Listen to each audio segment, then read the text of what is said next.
Hello, Emperors. Now, this lesson is a bit complex. I'm not even gonna lie to you. It took me about, I would say, a week to ground. Not just that, just putting something that I've learned personally into this to explain to you, hard, because I like to make things easy, especially things that was hard for me to learn. So we're really going to talk about something very important, and I didn't really know what to title this. I didn't know if I should title this Everything is Opposite, or if I should title this Choice is the Portal. So let's hop into this masterclass real quick, because I got to guide you through something before you make a very difficult choice that can really affect your reality. Let's go. Hey, Emperor. Last time, I took you to the beginning, the Genesis. The tree, the voice, and the moment the pattern began. And I also revealed to you the hidden war on the masculine. But before we move forward, we have to understand the door itself. You are standing at that tree, and the choice is in your hand. Choice is the portal. But remember, everything is opposite. All right, so you're probably like, what are we going to get into now? Well, I know that was a really deep intro, but listen to this. So if you guys watched the last video I posted, I was talking about, are you the rescued or the rescuer? It was a very long video, and I'm actually going to divide this lesson up into two, because if I just make it too long, you might miss something. And you cannot miss anything in this lesson here, because after this lesson here, I've already taught you guys about how to navigate the terrain, about like the next 2 steps, how to navigate the smoke, about the power of zero. But after this fundamental lesson here, I'm actually going to reteach those lessons there. All right. Because it's just, choice is so important. Choice is the portal, and choice is made from the belief state. So everything that I taught you before, you can experience one way. And until you understand this lesson here, you will have a choice of how you experience and how you navigate the terrain and how you move forward and how you make decisions. So yeah, let's get into this. So let's go back to the beginning. Before I went back into the beginning with Eve, and I'm gonna tell you this. That is one of the most beginning stories ever. A lot of people believe in the Big Bang Theory, yeah, but in religious texts, this is definitely one of the main stories. And honestly, how you understand every other story after that is simply by your perspective on the beginning. A lot of people, there's so many texts that were made after that. But that lesson was given at such it was just so much little information was given to where that was so intentional, because everything is opposite. With how little is something is can also be how great something is at the same time. Okay? So we're really going to go back into the beginning, because even on your healing journey, in order for you to truly heal, you have to go back to the beginning. Everything starts from the beginning. So let's talk about choice. And in talking about choice, this lesson started with me getting into the law of polarity. And hold on, let me see. You guys can read if you want to know about the law. This is like a new modern one. I actually don't like it. But definitely read the Kabbalion if you want to learn about the universal laws and the law of polarity. So let's tap into that. It says everything is dual. Everything has poles. Everything has its pair of opposites. Like and unlike are the same. Opposites are identical in nature but different in degree. Extremes meet. All truths are but half truths. All paradoxes may be reconciled. Okay? So, as you guys hear me say all the time, heaven and hell coexist. A lot of people think it's like heaven, earth, hell. You're at earth to decide if you're going to go to heaven or hell. No. Heaven and hell exist simultaneously. They're two poles of the same spectrum. You inhabit one or the other based on which end of the spectrum your state operates from. Now, this is so important. So important, which is why we're going to go back to the beginning, because you guys being emperors, you guys being leaders, I mean, you guys are the most vulnerable for making decisions that could put you into an altered state. You can have a whole team of trusted individuals, and then one person that you deeply trust can give you something, even subconsciously. You sign that, and then your whole reality changes. This is why this stuff is so important. And I learned this from, I'm not going to tell you, like, I'm not going to say just from, I can't say that. From making the wrong choice to where my whole reality changed. I mean, how many times have you guys, didn't say something, your reality changed. You chose the wrong person and your reality changed. I mean, yeah, just we all can vouch for a time to where we made a choice and our entire life and reality changed. So I'm teaching you guys this 2-part series. It's called Choice is the Portal, Part 1.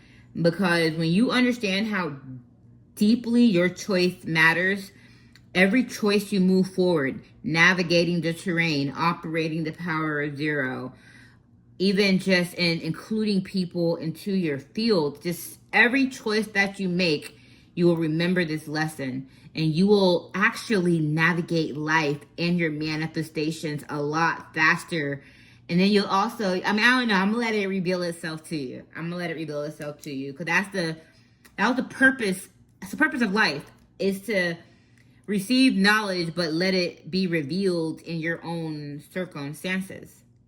So yeah, let's talk about it. So when I was deep into this, I came up with this. And then me coming up with this one little phrase here, I did a whole bunch of research on it because I just was stressed on how to teach this to y'all. But I put the apple was the doorway to hell.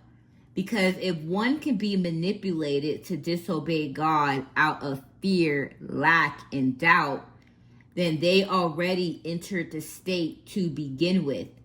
He had to have a polarity even in heaven. But the apple was the physical manifestation of the polarity only made manifest by choice. So that's what I came up with. Because I was like, all right, listen. I was like, the law of polarity is a universal law. So even in paradise, hell existed. So then I went to, all right, cool. So apple. So the apple equals the doorway to hell. Not the cause. So a lot of people think because she ate the apple, she fell. That wasn't it. It was way before that. That was just the physical manifestation of the choice. That was just her seeing the choice that she already made internally. So the doorway, the apple. So anyways, so the apple equals the doorway to hell, not the cause, the doorway. The apple didn't create hell. Hell was already present as one pole, a polarity that existed in Eden. How did I get to that? So, the apple was the threshold through which Eve walked from one pole to the other. Okay? So there's two poles for her to be in paradise, free, naked, innocent, and another pole to where she's like naked and exposed and fear, all that other stuff. That's all mental. But anyway, so the apple was the threshold through which Eve walked from one pole to the other. All right. So mind you, you can be in paradise and experience like two different things, and a choice will alter that whole experience. Not the bite of the apple, the choice. Okay. So anyway, so a doorway requires someone to walk from and somewhere to walk to. Both states have to exist for the doorway to function. Now, break this down. So, I wrote this down, break this down. So it says, if one can be manipulated out of fear, lack, and doubt, they already entered the state to begin with. Okay? Manipulation requires a receptive state. So, the serpent's words couldn't have landed if Eve hadn't already been capable of receiving them at some level. So that means everyone's battling of, well, there must have been a flaw in God's creation. No, it already existed. It already existed. She had a polarity, because if she was able to be manipulated, then a part of her had to be capable of being manipulated at some level, even if it was a small micro level. And that's why I told you the enemy can only attack you with manipulation or anything in the past or the future. So when he came to her, he didn't say, oh, you're this, that, and the third. What did he do? He manipulated her by going into the past with, did God say this? And then he manipulated her by going into the future and saying, you can become this. He didn't touch her in the present, because in the present, she already had everything. She just had a restriction for what she shouldn't do because it would do this. But she still had dominion over it. But I already went into that in the last lesson, and I might tackle that again here, but later. Let's keep going. So, the act of being persuadable by the lie of lack means lack as a polarity was already accessible in her consciousness. So the fruit didn't introduce hell. The fruit confirmed her entrance into a state that was already available to her. So inside of Eden, there was nothing but abundance. And then there was one tree to where if she bit it, why was it so important? Because God says you can eat from every tree except this one, but he didn't say you didn't have dominion over every tree but that one. So he introduced a lack of what you could do and the only way to break out of that lack is to decide that. And the only way to decide that is if for someone to manipulate you that lack was greater. Anyway, so the law of polarity. He had to have polarity even in heaven. Why? God's creation includes the polarity itself. So the serpent isn't an intruder. The serpent is personified opposite pole. So he is the opposite pole made manifest in heaven that had to exist for choice to be real. Heaven without the option of hell is not heaven. It is a closed system without free will. One second. All right, I'm back. So, heaven without hell, as I said, heaven without the option of hell is not heaven. It's a closed system without free will. The garden contained both poles by design, but Eve had dominion over both, Eve and Adam. But we're talking about Eve right now. So, the fall isn't failure of God's perfection. It's the consequence of free will operating within a polarity that was always present.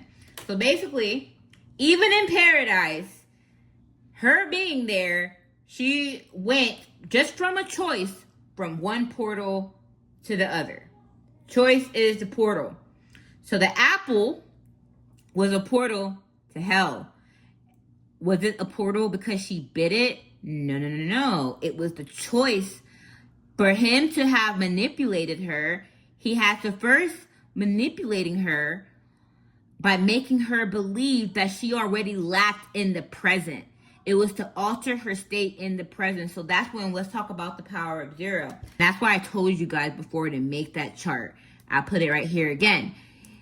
The 0 in the middle, the -1, and the +1. Now, at that moment, in your present moment, that's why the present, you have absolute power. Because if you're sitting right here and someone tries to tell you something about the past, it doesn't affect your present right now.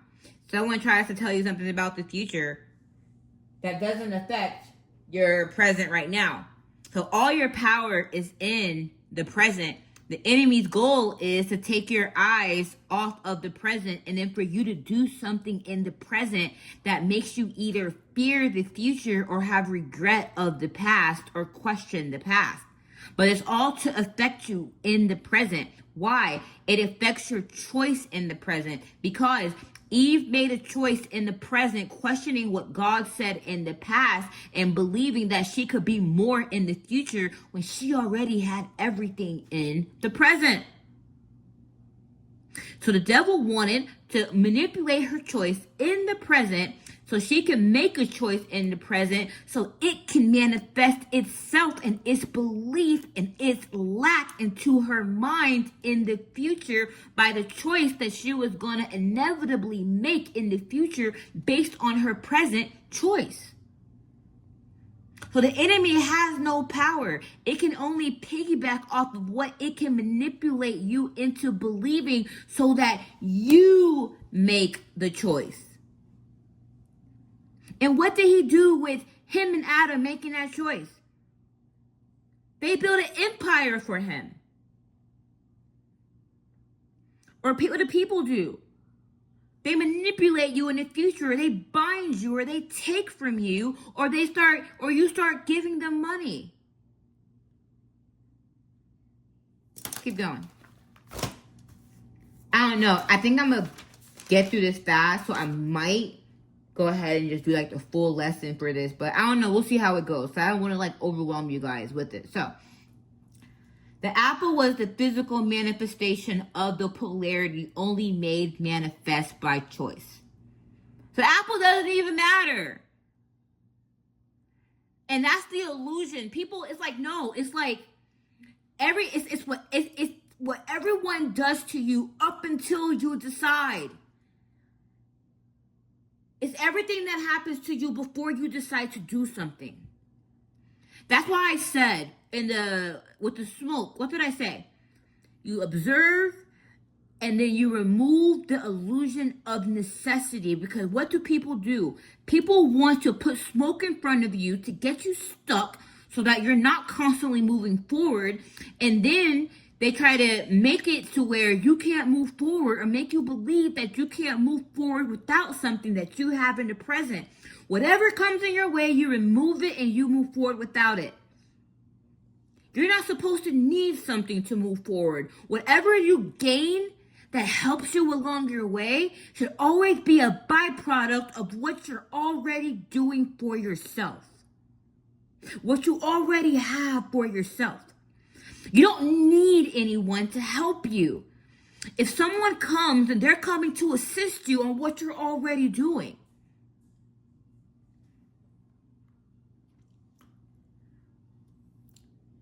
So the doorway mechanic. The polarity exists invisibly until something concrete makes this choice irreversible. So that's when you saw in something. That's when you concrete the belief, the contract. Everything else comes after the belief, after the manipulation. The manipulation comes first. But that choice, that physical thing that you do, the action, So what happens if someone wants to come take something from you and you're like funding them? You funding them it's already concrete because you did the energy transfer. So if someone wants to manipulate you, they first present themselves as something, and then they alter your belief system, and then they get you to already make a decision on what you see based on an illusion. So then once you make that decision in your mind, then everything else is a byproduct. Same thing in sales. That's why I'm good in sales. I actually learned both ways. There's times in my life to where I could manipulate. That was when I believed I lacked. Years ago, I went through extreme poverty. It was always hard for me to get something. And then I was such in a survival mode, I would want to close a sale quick. I would just oversell myself to get something. And then I would just get it and then regret it afterwards. So I can teach both sides because I walk both sides. You know? But now what I teach inside, I'm going to do that. Having a real conversation with you, if you invest in me, if you like my video, if you subscribe, I'm going to manipulate that. That's a byproduct of me just having a real conversation. But the same mechanics works the other way. That's why I said everything is opposite. It doesn't matter what you learn. You can experience any type of teachings in two different states. But it all comes down to what you believe. Anyways, so the polarity exists invisibly until something concrete makes this choice irreversible. The apple is the crystallizing artifact, the moment when the internal state becomes external and binding.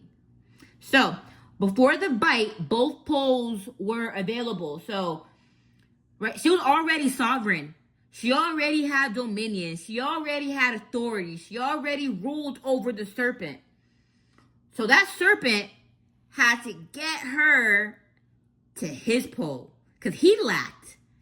He had to manipulate to gain. He was beneath her. He had to get her to act based off of his belief.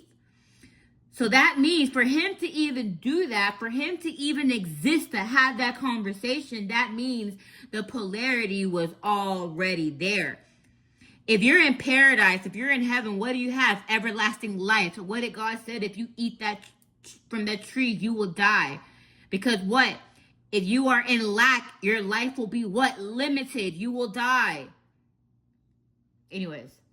So, after the bite, one pole became her dominant state. Why? Because he convinced her to bite out of lack of becoming like what she already was. And by manipulating what he already said. Past, future.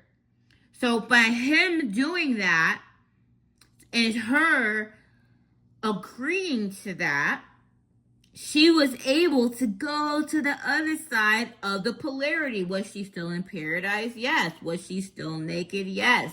But guess what? She was now in the opposite polarity of what God created her to be in. Bliss, pleasure, abundance, to multiply. God wanted her to have pleasure, to multiply, to learn, to create, to expand, to let knowledge unfold. That's what his design was for her.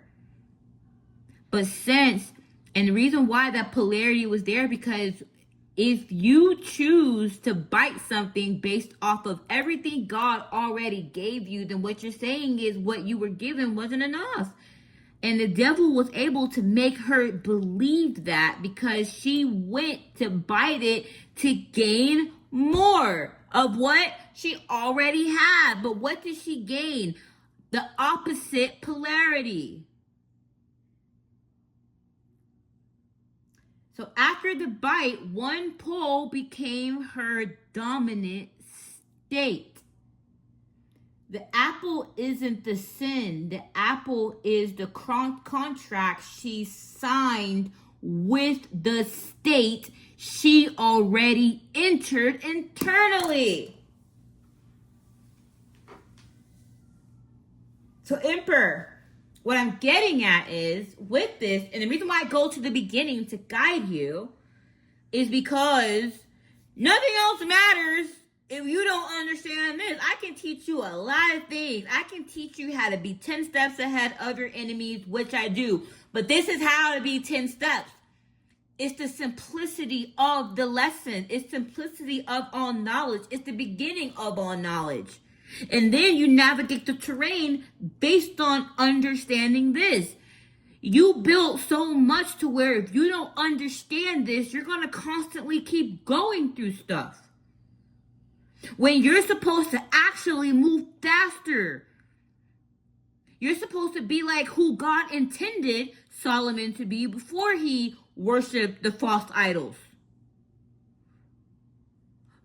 But somewhere you are stuck because you are not operating on one pole while having dominion over both. And I'm going to get into that too, because it's not about like choosing, because you got to also know on earth, what did he say? You have dominion over everything, which means that Adam and Eve also had dominion over the other pole, which means the other pole still existed, but they still had dominion over it. And how do they maintain their dominion is by knowing that they are sovereign. Knowing that, yeah, lack exists, but I don't lack. Yeah, this exists, but I don't have to feed into it. I have dominion over it. And that was the lesson that Cain had to overcome. Anyways, in the traditional reading, the apple caused the fall. No. And it has a lot. That is a logical problem. If Eve was created in a perfect state with no exposure to evil, then how could she be tempted?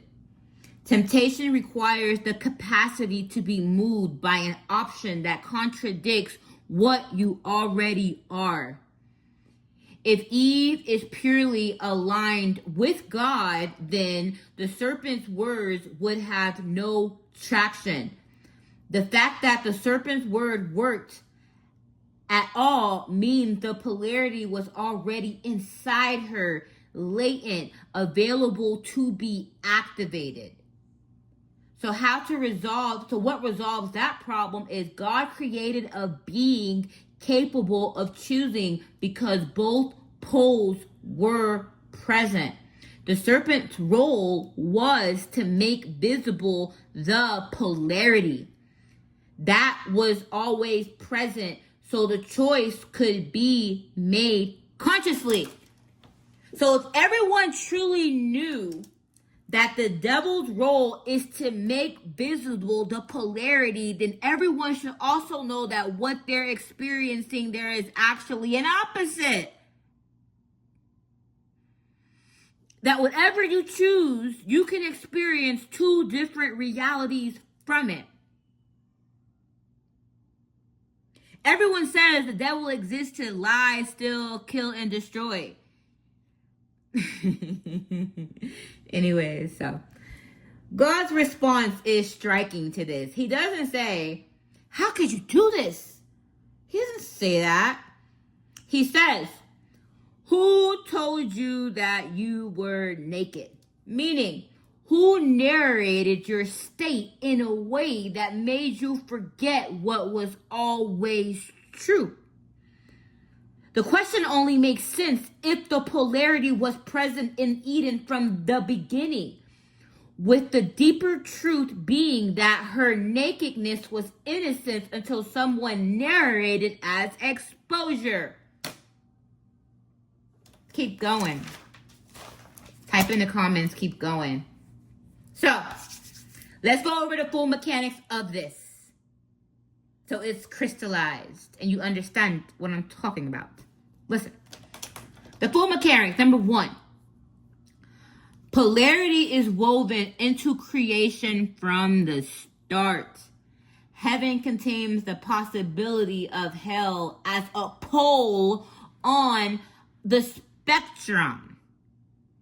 Receiving contains the possibility of grasping. Dominion contains the possibility of submission. None are added by the fall. They are constitutive of free will itself. So you can choose, literally, which pole you want to operate on. So, the serpent appears as the personification of the available opposite pole. We went over that. Not as an invasion, but as a feature of the polarized system. He's allowed to be in the garden because his presence is necessary for choice to be real. The serpent's first move is narration. He doesn't introduce hell. He names a state that was already latently available to Eve's consciousness. You will be like God. Translation, you are currently less than what you could be. The narration creates a perceived gap. The gap activates the latent polarity. 4. Eve becomes manipulable because the polarity is now active in her perception, which is why the dialogue was so important, the interaction. Once she can perceive lack, so he had to get her to see lack. He had to get her to see the opposite pole by showing her that God's withholding. He didn't mention anything about what he gave. He mentioned only what he was withholding. And then he mentioned something outside of her that would make her more than what she already was. Once she can perceive lack, even latently, even momentarily, she's already begun moving along the spectrum towards that pole. The manipulation didn't install lack. It activated the polarity that was always available. This is why it's so important to know who's around you, because someone can literally converse with you and take from you and get you to do something by getting you to experience something else, by truly what they can put into your mind to perceive. The apple is the choice artifact. The physical act of biting takes the internal state, shift, and makes it irreversible. It binds her to one pole through embodiment action. So as within, so without. So what happens without can only manifest only when something is so concrete inside of you to where it can cause you to believe something. So everything is based off of your belief system. Like I said, the physical act of biting takes the internal state shift and makes it irreversible. It binds her to one pole through embodiment. So when she bit that, she signed the contract to, okay, I believe you. I believe that God said this and that he surely said I wouldn't die. I believe that if I bite this, that I'll be more like God, which also means that I believe that he didn't make me in his likeness. It means that I believe all of that, and I believe that this thing here is going to give me that. So because I believe that, I am going to choose to go against the state that I'm truly in, of having dominion, of being abundant, of having authority over everything, and I'm going to slide down this pole here to where you are and see it for myself through this bite. That's what happened. So, it binds her to one pole through embodied action. The doorway having been chosen closes behind her. She is now operating from the scarcity pole as her dominant state. Now, the expulsion isn't punishment, it is perpetual. The garden didn't change. But what happened? Her ability to perceive it changed. And the perceptions already started changing before she bit the apple. She already perceived that she wasn't already abundant. She already perceived that she wasn't like God. She already perceived these things. So when she signed the contract, and when she took action, it was because She was already manipulated. And this is why it's so important, the things that I tell you guys, is because when people want you to bind, we want to bind you. They are already doing other things around you before you do that. That is that you signing something is the cake on the icing. Is the icing? Oh, it's the icing on the cake. My bad. See, I don't even eat cake and I hate icing. So that's why I said it wrong. I don't even eat that shit. But anyway, so she is now functional. She is now functionally outside it because her state can no longer hold the frequency the garden operates at. The cherub with the flaming sword guarding the way back isn't keeping her out. It is the literization of the fact that her current state literally cannot pass back through where she was before. Different pole, different perceptual location. So, that also explains this. First of all, the devil, first of all, that was where God was walking around freely. If you can be manipulated like that, it's like, why would he let you in there? If God wants to move freely through you, why would he do that if you have all these people who can just access your mind so easily? If you just give your body to everyone so easily, then how can he move through you and guide you? That's why I told you before, protect your empire. Protect that stuff. God was protecting himself, and he was like, yo, we can move freely together. He's like, I don't care if the devil runs through here because you know you own it. But if you know you don't got dominion over it, then you come against me. You're hiding from me now. So now you're on a whole nother pole to where even if I made you 1,000 gardens, you will still not be able to perceive it. That's why so many people pray for so much, but even if God did something into their life, their mindset won't even be able to perceive the blessing of it.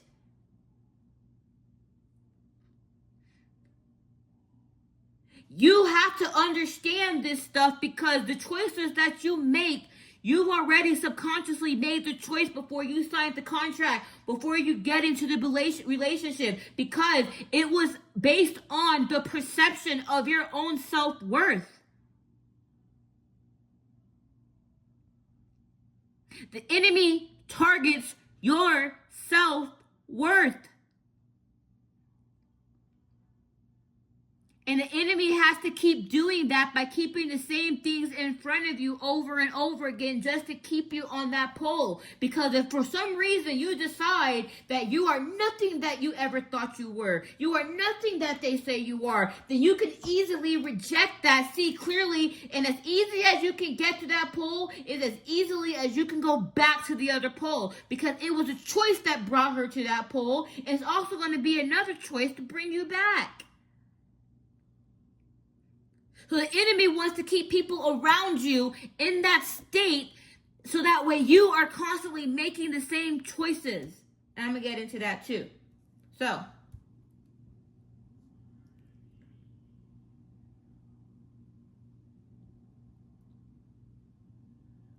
the reframe that completes this whole Genesis arc, and this is probably going to be my last Genesis lesson. Because after this, last lesson and this lesson, you should see it with new eyes. So, God's perfection. He didn't create a flawed system.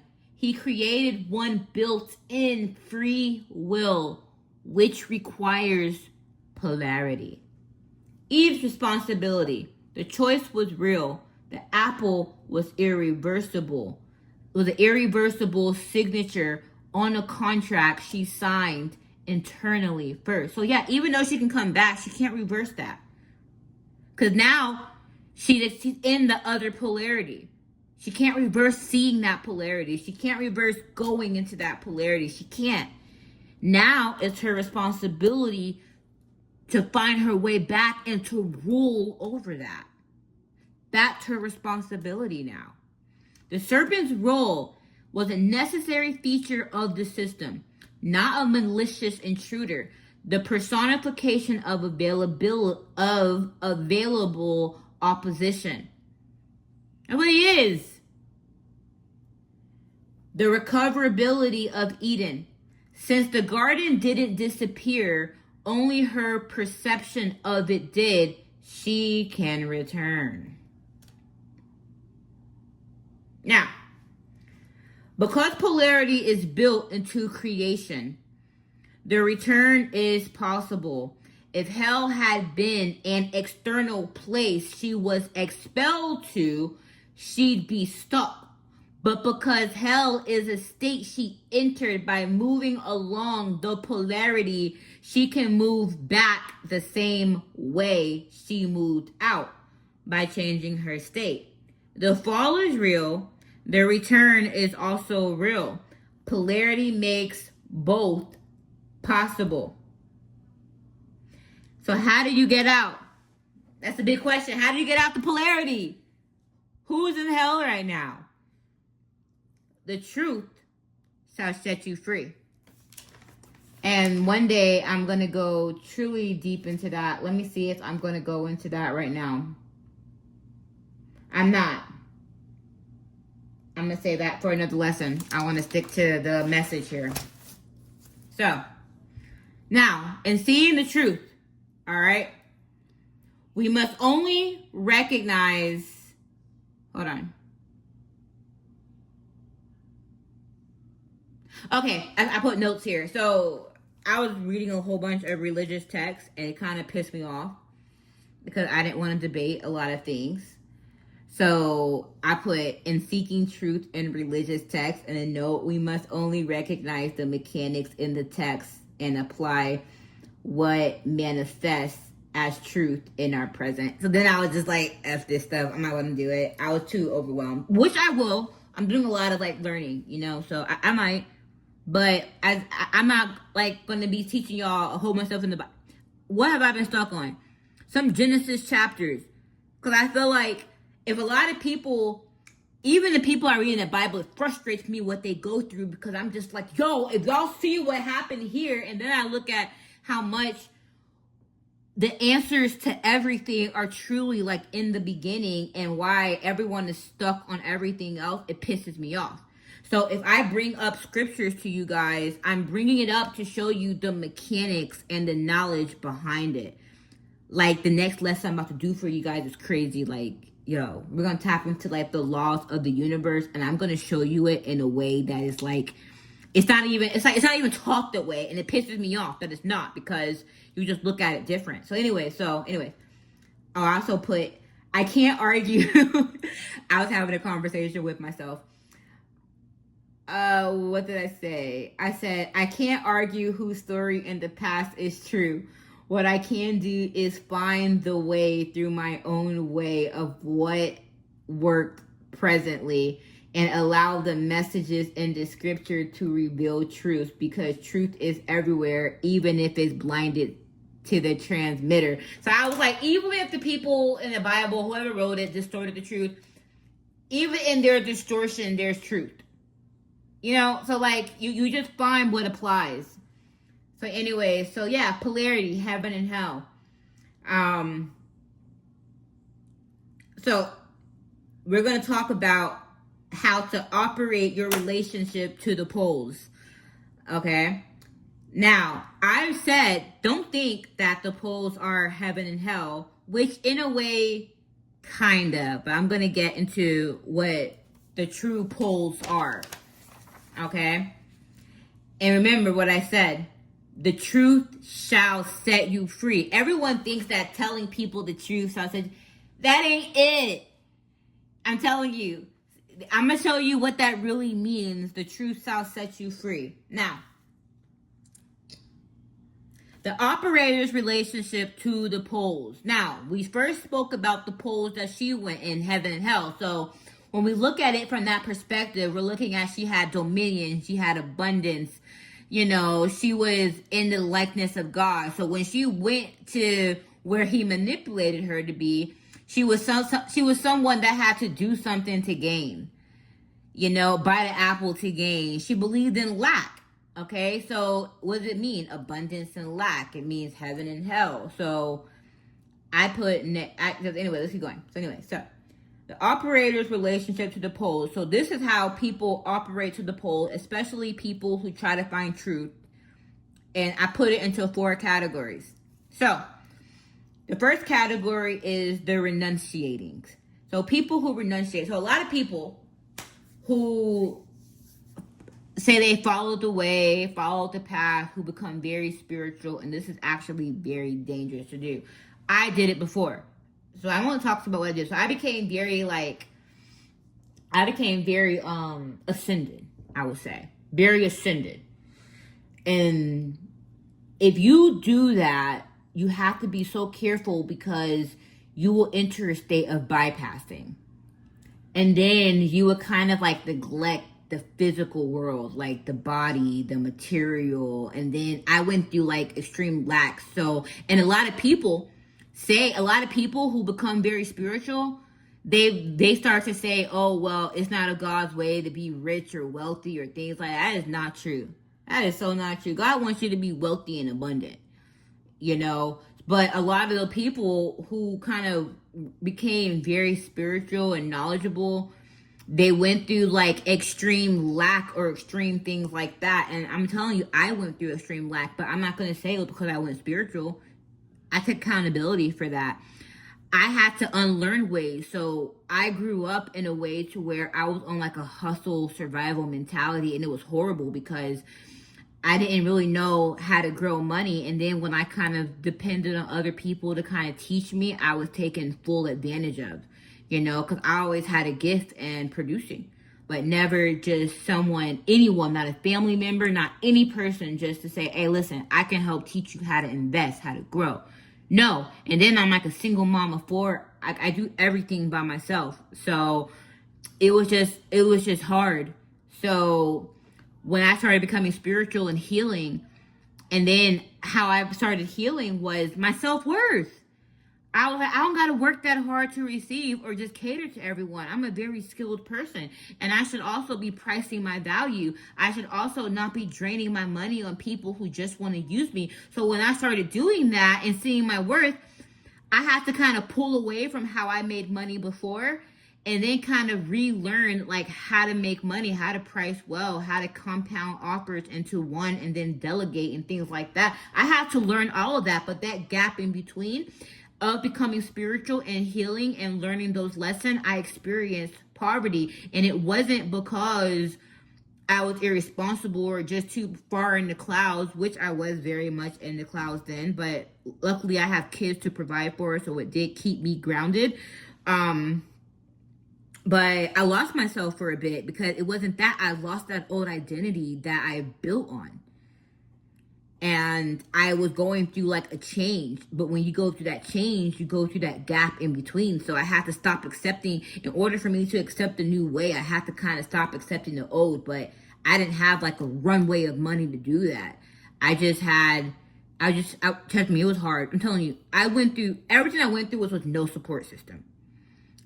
First of all, me even teaching this, I was judged for doing it. So if I would have like asked for help, people would have been like, oh, it's just like, it was like, damn if I do, damn if I don't. Anyways, the reason why I'm getting into that is because a lot of people operate the poles. They start thinking bad about like hell or like the material or things like that. And then they're like, oh, heaven is when you're just giving everything. That's not true. It's like the material and the spiritual are not like supposed to be opposing forces. You're just supposed to have dominion over them. You're not supposed to choose one pole, heaven, and then reject or escape the other ones. You're not. That's why we also got to re-identify what we even think hell is. You know, it's having ownership of it. Hell only has ownership over you is if it can bind you. You know? So, and what I mean by hell, I'm talking about the material world. I'm talking about the body. I'm talking about material. I'm talking about, you know, you having to build, you know.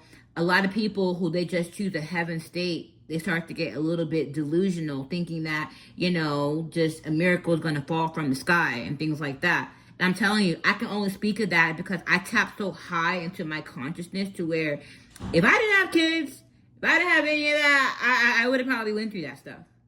You know, but luckily, even when I kind of hit those states, I just had clients and business, and I was always a hard worker to where that was just my constant. So I feel like, thank God I went on that path before of hard work, because there was not a reality to where I thought that hard work didn't exist.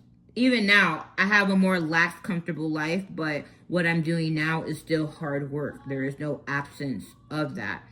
And so a lot of the people who are very like knowledgeable, just who followed a path, a spiritual path, a lot of other people are fearful to go to that path is because they think that they have to really just give up the material world, and that's not true. You just have to have your heart has to weigh light as a feather. It's like, can you build all this stuff but leave it behind? Is it like owning you? Like, do you feel like that? It's fine. But if you feel like you gotta just be poor, walk with some Jesus sandals, and just that's not the reality. That's not real, and no. So yeah, so that's when people choose heaven or choose one pole and then they reject any other pole. That's one way to operate the poles. And then the unconscious. So the unconscious are people who are subject to polarity, pulled by it, dictated by it, locating themselves in whatever pole the field assigns them. Okay? The integrator is someone that tries to balance half heaven, half hell, splitting the difference. The emperor, who I'm speaking to, emperors, what you do is you hold dominion over both. Okay? Why are you going to try to balance lack and abundance? Why would you want to do that? I want to be abundant. You understand? But I know lack exists. But I know in order for me to lack, I have to in some way believe that I lack in an area. I don't want to believe that. And then if there's an area to where I don't have everything, I know that I at least have everything within me to lean on others for that, which is still an abundant state. Anyways. Hold dominion over both poles, sovereign over the polarity field itself, choosing the heaven state continuously while remaining present to all of what is, including the hell state when it arises, without being moved by it. So yeah, Eve should have been chilling naked in heaven, and then when the snake came to tell her stuff, she should have said, "Hey, you get thee behind me," and then it is what it is. That's it. That's it. All right, so the polarity isn't between light and dark, masculine and feminine, spiritual and material. The polarity is between sovereign heaven and being bound hell. Let's keep going.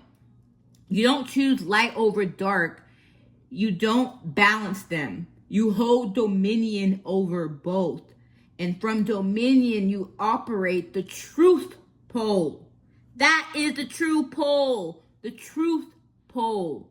That releases the polarity field's compulsion entirely. So, now, you might think from the lesson that she slid from the heaven pole to hell pole. But no, that's too easy. That is too easy. Everybody wants the truth so damn easy. Go deeper. The truth isn't that she bit the apple and then she did that. That's easy. That's for basic thinkers. The truth is not also she went from one pole to the other. The truth shall set you free. Remember that. The truth shall set you free. What's the opposite of freedom? What is the opposite of freedom? To be bound, to be trapped.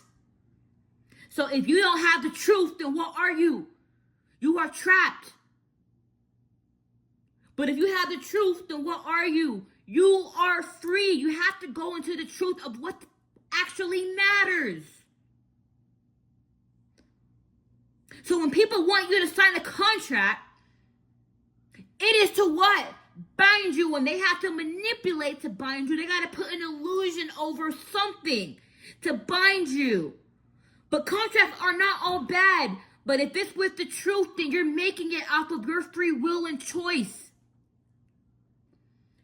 You don't choose light over dark. You don't balance them. You hold dominion over both. And from dominion, you operate the truth pole that releases the polarity field's compulsion entirely. So it doesn't matter. You're going to be in some hell state materials to where it's a little bad. It doesn't mean avoid it. It means have dominion over it. You may work in an industry to where it's completely corrupt. It doesn't mean you even got to avoid that. It means you got to have dominion over it. That's why it says the law of polarity. Sorry, guys. Everything is dual. Everything. Everything is dual. Everything. Everything has poles. Everything. Everything has its pair of opposites, like and unlike, or still the same. Opposites are identical in nature, but different in degree. Extremes meet. All truths are but half truth. So when you judge someone by being a little bit darker, that's the, like, or being a little bit on the edge, or being more in the material or more richer, and because you guys are still identical, you guys are just operating at different degrees. But you want to know why two people who are kind of opposite can still come together? If both are operating in their truth. Because truth is the pole. So if someone isn't as flashy and someone is flashy, but someone is more conservative, it doesn't mean that one's opposite from the other. It means that they are at different degrees. But if one person is lying about who they are, lying that they're this, lying that they're meek when they're really a fucking when they're really a dang gold digger, and someone is lying about who they are and someone's truthful, that's not a match. You guys are on two opposite poles of polarity. One is lying about thyself and one is truly thyself. If someone has a different religion and they believe in it to their truth, and you have a different religion and you believe in it to that truth, you guys are still on the same polarity because you're living in your truth. But people who act like they're in the light, but they really be doing dark stuff, they're not. If you're going to be doing dark stuff, then own it. Then own it. Own who you are. Own what you do. So it's not about wanting everyone to be just like you. You should want everyone around you who is operating in their truth. And you should want to get rid of the people who are operating with a false identity. Because that is who will bring you into the wrong state. When you give to people who lied about who they were. I used to get with people and they would act like they're this well put together guy. They're all this stuff. And then they were users. It's like if you did this in your past, and that's who, own it. Don't deny who you were. If you want to become better than that's for your own self. But you don't lie and say you're better to just get someone. That's a false contract. You have to actually do it for yourself first. But you always own everything about you. That's why when I speak to you guys, I'm not perfect. I don't deny the bad things I've done before. Because guess what? Then when I did it, I just did it. Am I operating from that now? No, because guess what? I don't believe I have to do those things to receive. But before, guess what? I was still a good person, but I did believe that I had to manipulate some things or scam to get a home or do that because I thought it was too hard for me to get that. But guess what? I was still operating in my truth because that was my experience. I believed it will be hard for me to get things an easier way.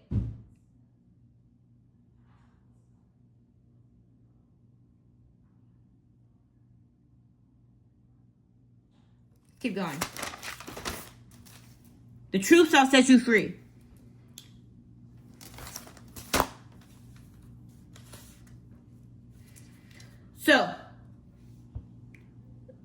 The polarity is whole self versus false self. So the whole self is all of you. It's even the parts of you that fuck up. It's even the parts of you that just made the wrong choice. Because guess what? If you manipulated people and made a wrong choice to manipulate people, that's one thing. But if you just made a wrong choice because that's just who you are and you just made that wrong choice, then you're still operating in your whole self. Because even the parts of you that makes mistakes is still a part of you.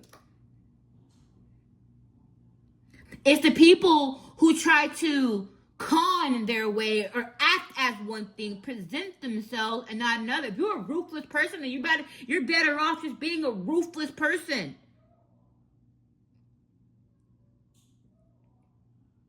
If you're a bit cold, you're better off just being cold. But if you present yourself to someone to gain from someone by showing a different self than you, then you are false. Truth versus lie about who you are. That's what polarity is. It's all about self. The polarity is truly about the self. Whole self is heaven state. So yes, you can be in a heaven state of bliss and not be perfect and be wrong and make mistakes. But you got to stand by who you are and what you do. False self is the hell state. The devil wanted to get Eve to believe she was something that she wasn't. That she was not made in the image of God. That she would not die from eating from that. He got her to believe things false. That is what brought her to the hell state. The truth shall set you free means the truth of your own identity operated continuously frees you from every false polarity the polarity field has overlaid on your perception. So if you in any way act in the false self, you attract people like that. It doesn't mean that you have to just be a great person. But if you're acting to people like you're all an innocent person, whatever, but you know you're a freaking scheming scammer, all that other stuff, then you are false. So you're going to attract people like that. If you're someone that just don't give a damn and you just, you know who you are, you're a good person, but you just, you do what you do, guess what? You're going to meet people that do what they do. But still, if you also know that within you could be better and you're choosing not to be that, you're going to also meet people like that too. The truth shall set you free. Choice from the believed state is what you believe about yourself. It is the portal to the chosen polar reality. The enemy manipulates the choice with a lie that locks in the polar reality. So they get you to believe something that's a lie. And if you choose to believe that, they locked it in. Your belief enters the frequency of the state, and then your action locks in the false reality. So, men, you want to partner with someone, all right? You want to partner with someone, all right? And you want someone who's like you, who's abundant, who has boundaries, who knows how to get things done. So, you meet a person. The universe will test you to see if you know yourself. You get a person that comes in. They look the part, and everything on paper looks right. Everything on paper looks right. But you see different things about them. So, if that person can get you to believe by the papers and how they look and all this other stuff that they are the right partner for you, right? That they are the right partner for you. And you, despite what you know and what you feel, okay, you believe that because guess what? They right now want to attack your present state, okay? They want to attack your present state. So that way they can move forward with you into the future, okay? So they right now are going to manipulate with a lie. So everything on paper may be real, but they will lie about what? Their character. That's what they lie about. They lie about the self. It doesn't matter what they have on paper. The paper looks good. The lie comes from the character. Okay? So, if they get you to believe, then you enter the frequency of their state. If you believe, that's like what you see, and then here's the thing, you get to be around them for a long time. You get to hear what they say. Hopefully you're discerning enough. If they get you to believe, then they can get you to enter the frequency of the state. Now, your action locks in the false reality. Why? How does it lock in the false reality? Because you truly want someone who is on your level. So, if they can get you to believe by manipulating you, how do you manifest? Is when one or more come into an agreement. Now, if one or more comes into an agreement where it's truth, then that's where God exists. Okay? Everyone uses that, but they don't give the full spectrum of it when one or two come into an agreement. No, it's when two or more come together in agreement with the purest intentions. They have to be at the same state. That's where God exists because there's coherence. God only will come into a coherent agreement. So if you guys are both, then that's where God exists. And then you judge if God exists by how abundant the relationship is.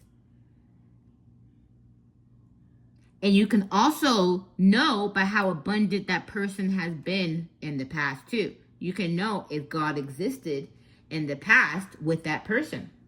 So anyways, so if you come into agreement with someone, eventually you guys have to come into a coherent state. So that means you would have to lower yourself to their state because you guys would have to come into an agreement some way. Now, the only way that can for someone false to come into an agreement with you is if for you to lower your morals and your standards down from what you want to come into an agreement with them. Pay attention. If not, you will cut them off and you will wait for the right one to come in. Choice is the portal. Pay attention. Choice is the portal. So, the enemy manipulates you first with a lie.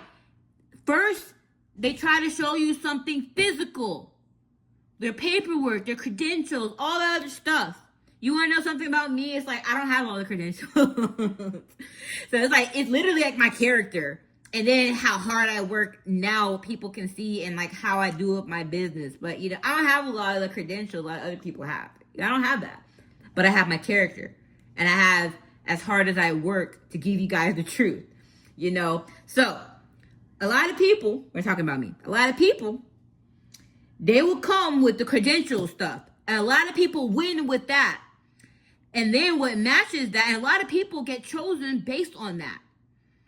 But with someone else, if it's something to where it involves like people and stuff, or I don't know what type of whatever it is, but then the person will have to now speak about their character. And that's where the lie comes in, because they can have everything right on paper. But the character The character is where people will bend. That right there determines. Now, God can still be there if you lower down, because then you will still be at a state, but he will be there specifically to teach you a lesson that you may still need to learn.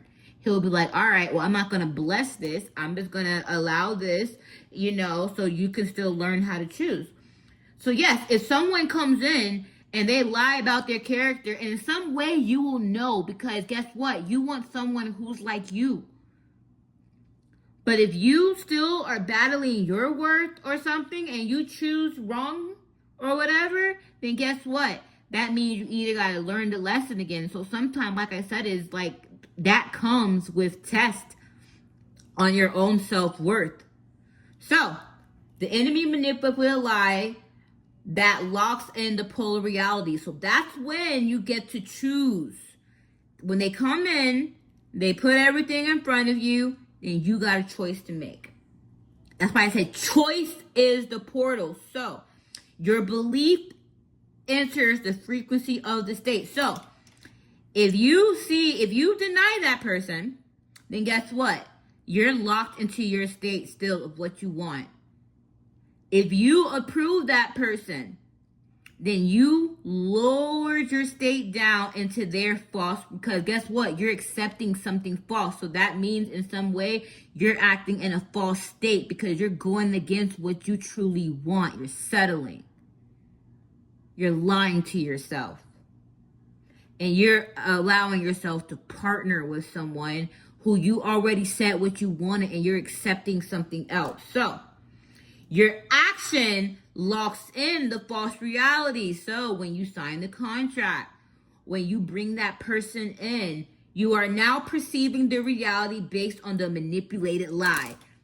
Because now the reality based on the other person, because they said they were this person and they showed you something, guess what? You're now in their reality. Eve became in the devil's reality. She lowered herself, and now your partnership will be based on the falseness, because that's what you was brought into.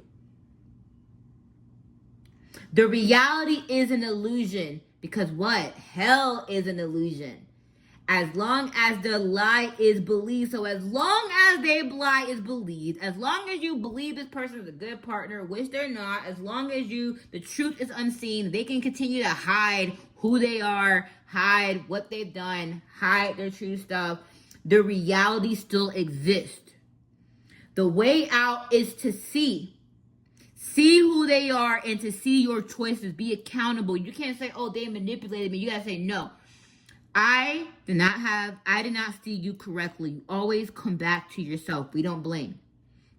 And it's to know what you've done, and then you got to break the contract. If you entered something with someone who lied about who they were, you got to break that contract. And then you got to reclaim dominion again. That's why he told Cain, gain dominion over this jealousy. It's going to claim dominion over it. He was telling him to reclaim what your parents gave up. And then you have to release what was built through the lie. So whatever you guys built together off of that lie, you're going to either have to clean up house or release it. Because guess what? You now, with that frequency and that falseness, you attracted things that vibrates with that. A lot of people think when they go spiritual, they got to give everything away. It's not that. It's just that a lot of stuff that you built was so false, it won't even work or vibrate with you. You want everything to be abundant. So that means sometimes you got to cut stuff out. That's why people got to let go. It's hard to play that role. I played that role. So it's good for me because I don't give a damn, But I do. But that's when you allow people to either rise to what you say or fall off. But even you doing that, it may seem cruel, but it will start something in their life to where they start changing. Never try to make everyone comfortable just for the sake of their comfort. That's why everyone's not meant to be a leader. But anyways, so we're going to break this down real quick to wrap this lesson up. I brought this into a theological lesson, but for those of y'all who don't, that's why, and also, it doesn't matter if you believe in the Genesis. It just matters the mechanics of the story that can be applied today. So that's why I dive into that, but I always bring everything back to the present, what you're encountering. Okay, it's a good story. Now, let's talk about the observer effect in quantum mechanics and the double slit experiment. So, at the quantum level, particles don't exist as fixed things until they're observed. Now, when Eve was in the heaven state, until the devil or Satan introduced, hold on one second. My bad. My kids are a little absy right now. Let me keep going. So, at a quantum level, particles don't exist as a fixed thing until they're observed. So, before observation, they exist as a field of possibilities, multiple possible states, all coexisting. So, as Eve was in the garden, that state didn't exist. Lack didn't exist until it was made present to be observed through what he said. So that's when he started altering God's words. That's when he started saying you can become. That's when that particle became a possibility. It was always a possibility in the field, but not until it was observed, it became fixed. I hope I'm making sense. So yeah, it makes so much sense when I write this myself, but now explaining it, it's like, ugh. Anyway, so yeah, at a quantum level, particles don't exist as fixed things until they're observed. Before observation, they exist as a field of probability. So what did I say? Satan's role was to make visible the opposite pole, okay? So the act of measurement of perceiving is what collapses the field of possibilities into a single actualized state. So, at the deepest layer of physical reality, things exist as polarities in potential until consciousness collapses them into one specific state. So, the technical term for that is wave function collapse. So, it says the act of measurement of perceiving. So this is where the Satan came in, okay? He was basically bringing that possibility into actuality, okay? He was bringing that right there in front of her to where if she observes that, then that will become an actual possibility that she could actualize. Okay, so both poles, whole self versus false self, are in superposition. Okay, consciousness creates the reality. So at a quantum level, the act of observation doesn't reveal a pre-existing reality. It participates in the formation of what becomes real. So let's go back to Eden. The polarity wasn't hidden, it was latent. It existed in the superposition, but Eve's awareness first activated by the serpent's narration was the observation.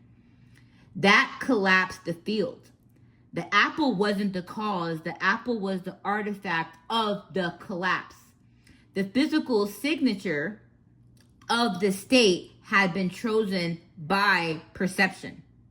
So, I have to break this down because if we truly know just how easily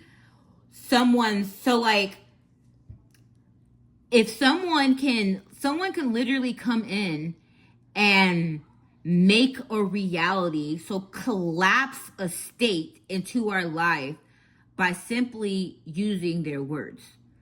That's how malleable we are to just manipulation. And then how we can just enter a false reality, or how someone can just mess up our whole lives. Okay? But how they do that is by manipulation. So we have to ask ourselves, when someone comes in to manipulate us, what in our lives are so easy to be manipulated? So in this person's life, it was lack. So in your life, who around you, like, what do they truly have to gain from you? Because the channeled message that I got before was that someone wants to bind you to a contract. So if someone wants to bind you to a contract, then there's something that this person truly gains from being with you. Killing. So now we're going to combine the mystical teaching and physical teaching. And we're going to draw a parallel on how observation and consciousness shapes reality. So people start in a pure open state when they're born, okay? Trauma and conditioning, and yes, we start, and I'm going to get into generational stuff, but trauma and conditionings train them into a different reality automatically.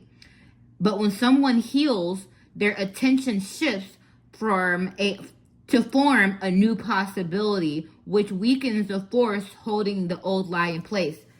So, I'm talking about me. I went through a lot of stuff, and I can still hear and say a lot is generational, but how something becomes generational is by how a pattern to where people handle things after generation is repeated until someone breaks that pattern. So you are born pure, and then you're hit with a pattern, and it's how you respond to that. And usually how you respond to that is based on how the people teaching you have responded to that. Okay? And I'm not about to get into the nature versus nurture stuff. That's like a whole nother stuff. So when we are born in a pure state, we are born what? We expect to be fed. We know we start sucking our mouth to suck on something. So we're already in a receiving state. Then we grow into different traumas. We witness things. And then our perception, our reality starts to change. So I went through a lot of lack growing up. I went through abuse growing up. I went through a lot of just traumas that kids shouldn't go through. Okay? So my perception and how I acted, how I got things, how I made money, how I treated people was based on that reality that was automatically inherited to me. Okay? So when I started healing things, when I started healing my self-worth, when I started believing that I was more, my attention from the old reality started going to a new reality. I started wanting more. I started seeing myself in different things. I started seeing myself in a better relationship. I started seeing myself making more money. I started seeing myself how I would raise my kids. So what happens is the attention shifts to form a new possibility, and it weakens the force holding the lie in place. So what held that lie in place, or that reality in place? It was my perspective. It was my perception based on what I was told about myself, and then how I seen people around operate around me.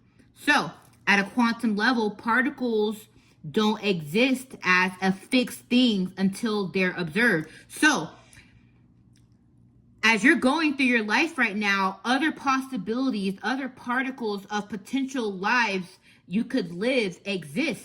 But you have to observe that. Before you to observe that field of possibilities, you have to focus on it. You have to perceive it. And then the measurement of how you perceive it is what actually collapses that into a field of possibility, into an actual state, and makes that a manifestation. So that means if you're focusing on that, you're constantly healing. So as you're constantly healing, the lies that you were told, the lies that you were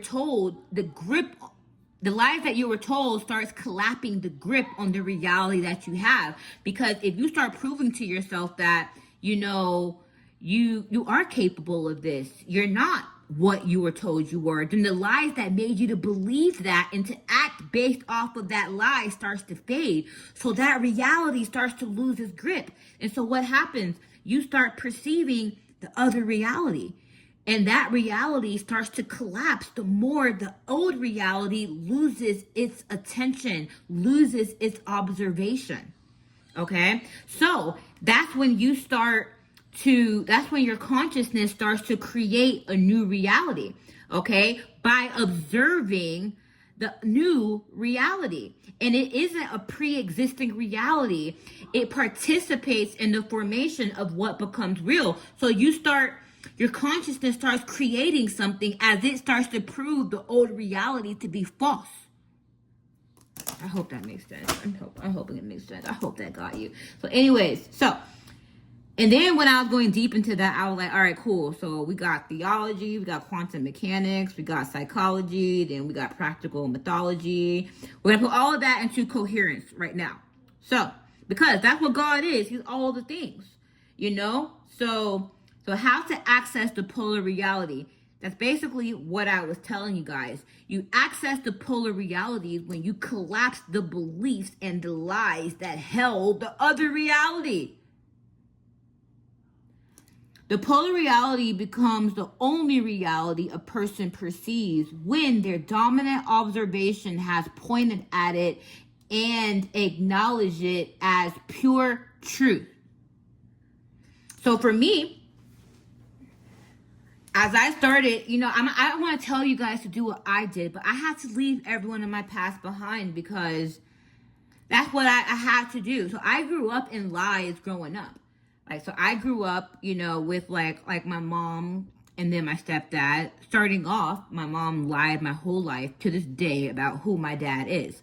She said it was this other man. And then and this other man was someone who treated me bad and who was a criminal. Then, I grew up being an artist and all these spiritual things. I just kept being told that I'm just doing too much.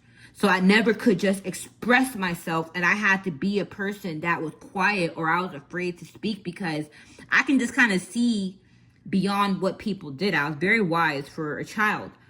So then I had stuff done to me as a child to where I started going through just like speech impediments, and I don't want to get into that other stuff too just right now, but I will. And then my mom had me put into some remedial classes young. Like basically me knowing that I'm extremely smart, I was held back a lot. And that kind of became my reality to where I didn't really push myself. And then when I wanted to just be great in school or things like that, I was dealing with trauma at home. I had a really cruel stepfather who would like lock my brother up in a door in a basement. I was in a life to where it was like me and my brother was like in and out of jail, and he was just medicated for a whole bunch of stuff because he would try to speak up and tell about my mom and my stepdad. And then it was just me. I was an outcast amongst all of my other siblings and stuff. And then I wasn't really connected to I had a really dark childhood. But anyways, so for me, since it was just dark, for me to access another reality to where I'm acting in my potential, I'm using my mind, I am, striving, I'm doing well, I had to cut off that whole reality. And unfortunately, it was everyone that I connected to while I was acting in that false self. Because I was acting in a version of me. I didn't love myself. I was attracting abusers. Both of my children's fathers are abusers. I was abused. And I was abused by my stepdad. I was abused by the dad who my mom said was my dad. And then every time I would try to go to men for help, they would all believe my stepdad. I just thought I used to think that men were just weak.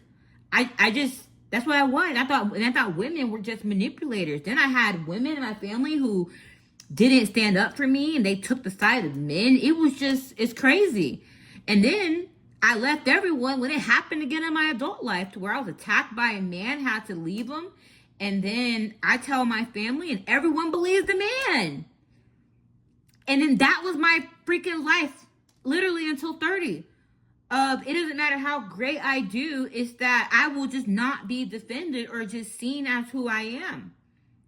So in order for me to have a life that did not reflect that, or to even believe that I deserved a life and to perceive that, I had to cut the grip off of the other life that I observed so much. And I will always imagine a better life though while going through. I will always imagine being away from those people.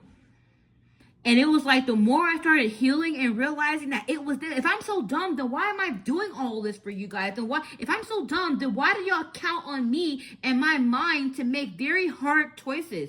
Why do y'all all depend on me? Why am I also supporting you guys? If I'm all of these things, why am I doing that? So then the answer was there. Maybe I am none of those things that they said that I am. So me breaking the chain and cutting the cords from that reality, I started to observe another reality. And then the more I cut the cord with my mom, the more I cut the cord with everyone else, the more I went back into my childhood and I changed my perspective there and said, you know what, I was smart, but people was threatened by my smart because I spoke up for myself. But because me speaking up for myself means that it will cause other people to be looked at in a bad way, I was told that I talked too much or I was a bad person. And then people started looking at me as a liar. So when I went back and I changed that perspective and reality, look what I'm able to do now. I am living in a reality to where I don't give a fuck about telling my truth or speaking about this stuff, because guess what? It's data. It's data. It's just the truth. It is what it is. I don't care. I don't got emotional attachment to it. And I don't have emotional attachment to that life because that life was built. That was hell. That was hell. I couldn't operate in any of the genius that I know is within me. I couldn't express myself creatively. I couldn't show that side of me. But I could dream. And luckily, me being a dreamer, I had all of those particles. I had all of those things. I had all of those things just there.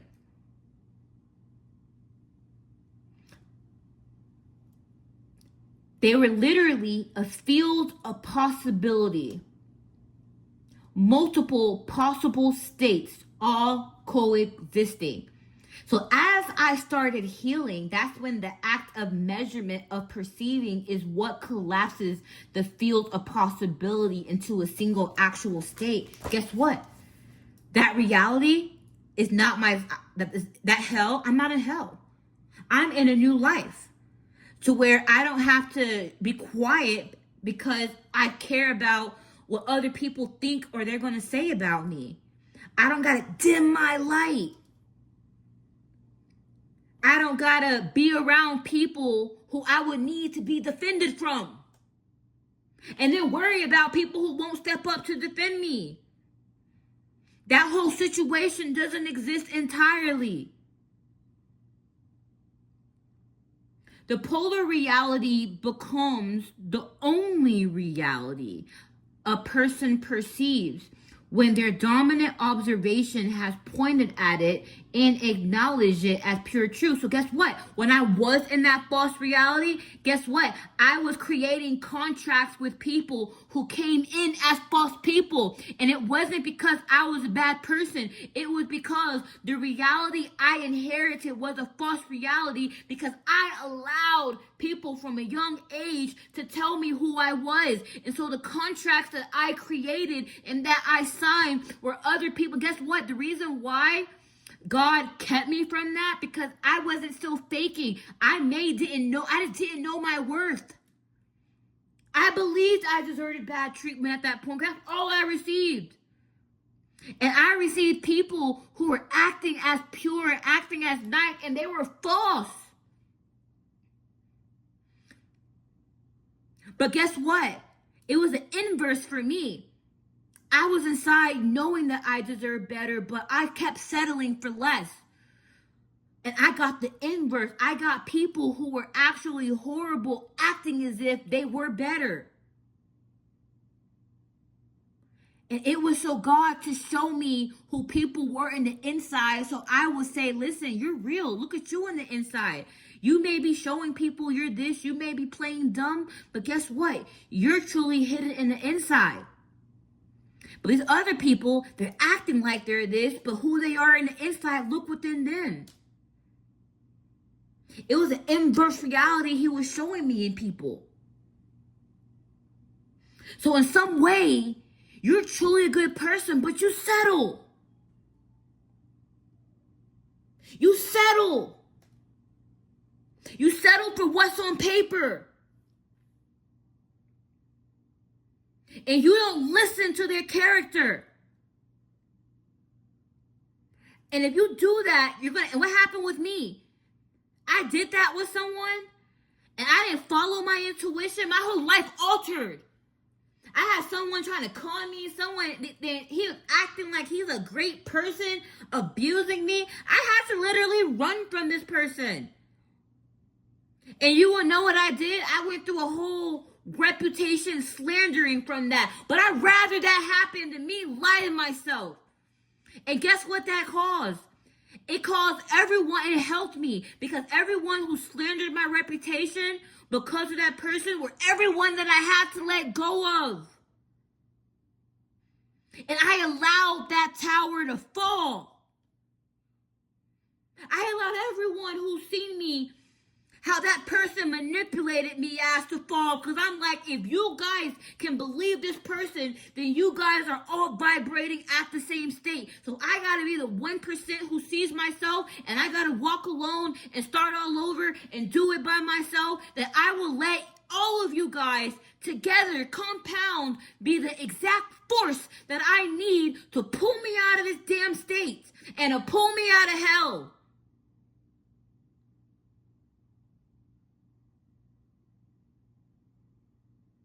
Healing redirects observation. When you start seeing yourself as whole instead of wounded, your consciousness begins collapsing a different region of the probability field. The new reality starts crystallizing because it's being observed. So that's why choice is the portal. But what did I say comes before choice? The belief. And what is the belief? The belief about yourself. This activates the equal and opposite forces. The force. So, the force that holds the lie loses its grip as you heal what held the lie, because it has no gravity. Once you heal what held the lie, you fall into your true reality. So for me, when I was leaving this person, this is like the last person I partnered with, came into my life acting like a great guy, a helper, but he was a con. He was a gold digger. He was all of those things. But you want to know what? On paper, it looked good. He got me, manipulated me into helping him, built his business, cleaned up his whole image, everything. And I enhanced that for him. I enhanced his lie on the physical. And this is why I get out of branding people. Why I don't brand people much anymore. Or I only brand the right people.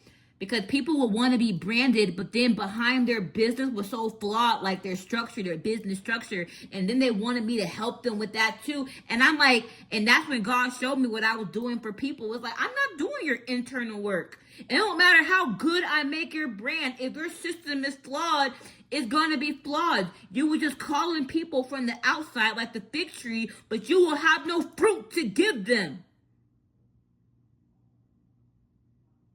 So when I left that situation, at the same time I was going through that, I had my daughter's father literally, when I was trying to freaking leave, do a freaking ex parte to throw me in a mental institute and take my kids.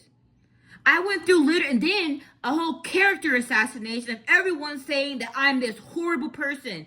And let me tell you why. Because that reality that I perceived that I was a part of, that hell, I was only able to stay in that reality if I operated at the state to where that reality could exist. And that means I had to only operate at a lie, the polar reality to my truth. As someone who's dumb, as someone who's just a helper, as someone who doesn't stand up for herself, as someone who doesn't apply herself, as someone who doesn't take herself seriously, as someone who doesn't have self-respect for herself, as someone who doesn't know her true value.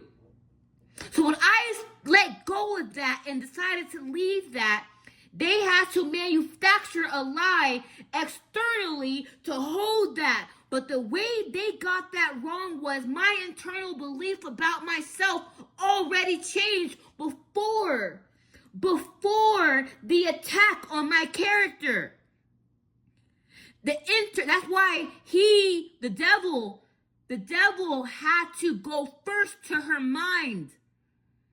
He had to convince her that she lacked, and then she bit. But what everyone else did was, I already changed my internal state and decided that I deserve better. That's why my action was to leave. But everything else was to pull me back into that, because that's when the Newton's third law comes into place. When you start to observe the new reality, this activates the equal and opposite force. So, if two realities are two opposing forces, what did I say? They're both equal. So they're two opposing forces. So guess what? If a whole bunch of lies from birth about yourself keeps you into the opposite reality of who you are, then for you to leave that, it's going to be a force for you to believe. That means you got to truly heal your whole belief system about everything that was ever told you since you breathed. That's why healing is so damn hard. So the force that holds the lie loses its grip as you heal what held the lie, because it has no gravity. And once you healed what held the lie, you fall into your true reality. But guess what it came with? It came at the cost of everyone else. And I didn't want to do that. But that person was like the catalyst, because when I left that person and saw who he was, he didn't want other people to see that. So he literally tried to destroy me by turning everyone in my life against me. And that's what I had to go through because I wanted to leave. And so in order for me to stay, and so I started seeing a domino effect of everyone who just started believing the lie. I was like, damn, well, you're in this state. You only want me if I'm this other version. You only want me if I'm this other version. You only want, but who's going to stand up for me? No one. No one stood up for me. So it became a choice to where I had to choose. Do you want this new life? This new perspective? Do you want your heaven or do you want your hell? And you know what? Hell still existed. But I decided to rule over it. Hell existed to where if I wanted to choose to lower my standards just to be comfortable, I had to be uncomfortable. I had to be alone. And I had to go through everyone challenging even my mental health. Trying to take my kids. I had to take my power back.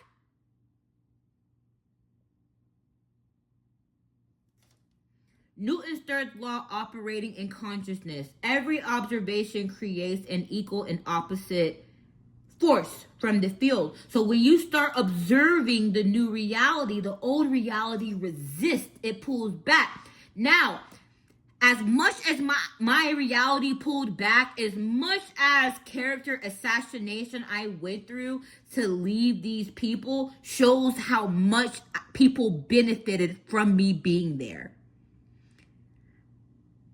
And God shows you that by showing you the same people that says you were nothing. Then why are they doing all of this to assassinate you? Now you see who you are. Anyways, so when you start observing new reality, old reality resists. It pulls back.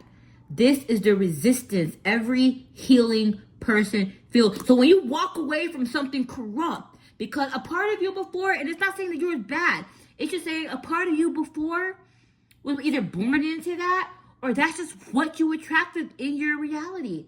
When you want to leave that, you can tell how much you benefited from it by how much the resistance is for you to leave it. The resistance only persists as long as you keep partially observing. So I didn't look back. Everyone that I left, I have not spoken to anyone in like over 2 years. No one has seen me except for one court situation I had to go through, which was so unfair. Because why? I take care of literally my kids and everything all by myself, even before I left. And someone wants to control me by saying that I am mentally ill. I'm sorry, if you listen to my lessons, I am very advanced mentally. But guess what? Someone has to state the opposite. That's how you know what I went through before, how much of an opposite field, but that's okay. Now, the reason why I was able to excel, because that person, once he put his hands on me, once I figured out that that person was like just belittling me and sabotaging me, I didn't even say goodbye. I left. And that person, I haven't looked back 1 second. And I finally healed that wound of me accepting less in partnerships and people ever again. Never again. Never.